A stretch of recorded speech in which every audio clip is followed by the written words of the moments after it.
Good afternoon. I'm Jochen Seidel. I'm one of the intensive care consultants here on the DRI side. And I just wanted to talk to you a little bit about the effects of the pandemic in terms of the coronavirus on life on intensive care. So the last almost 2 years now, not far off it, we've had this as a daily occurrence in what we call our COVID zone, where we have to cohort our patients that are infected with coronavirus. It's hard work to look after these patients. More importantly, it's very hard work to be a coronavirus patient.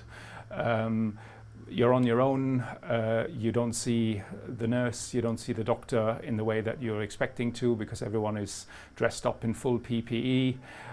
You might not even recognize anyone's face after more than 2 or 3 shifts, because we change around and you don't necessarily get the same nurse.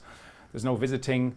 If you're too short of breath to speak to your relatives on the phone or on iMessaging or other media, then you may literally be on your own for days, possibly weeks.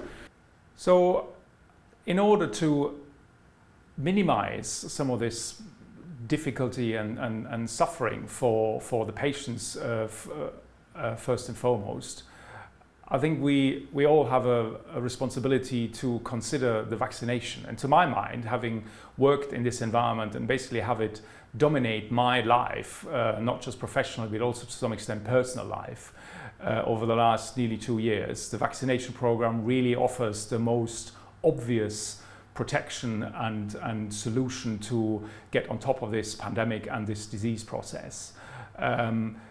My understanding very much is that it protects the individual from at least severe disease, and that's what I'm dealing with. Doesn't mean to say you may not need a hospital, but it certainly should try and help you, keep you out of my ward and my intensive care unit. But it also protects the people around you, because it's less likely that if you are infected, you pass it on to others during the incubation period. I think we all understand that this is to some extent a very personal choice to make, and people of different ages and with different stages of life have different concerns. But the downside of not being vaccinated is very evident on a daily basis in my work, and we have lost any age group, any person with comorbidities or not comorbidities, due to the fact that they haven't been vaccinated. There is really, unfortunately, no exception.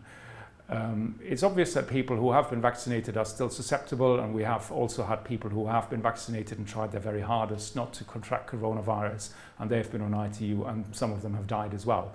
But it is something that, to my mind, makes sense to do. I've had all 3 vaccinations. I've tolerated them reasonably well, apart from a couple of days of arm ache and feeling under the weather. And maybe I got lucky, but I think for me it was important, for my family it was important. I think we do need to consider it as a priority, particularly if we work in a hospital.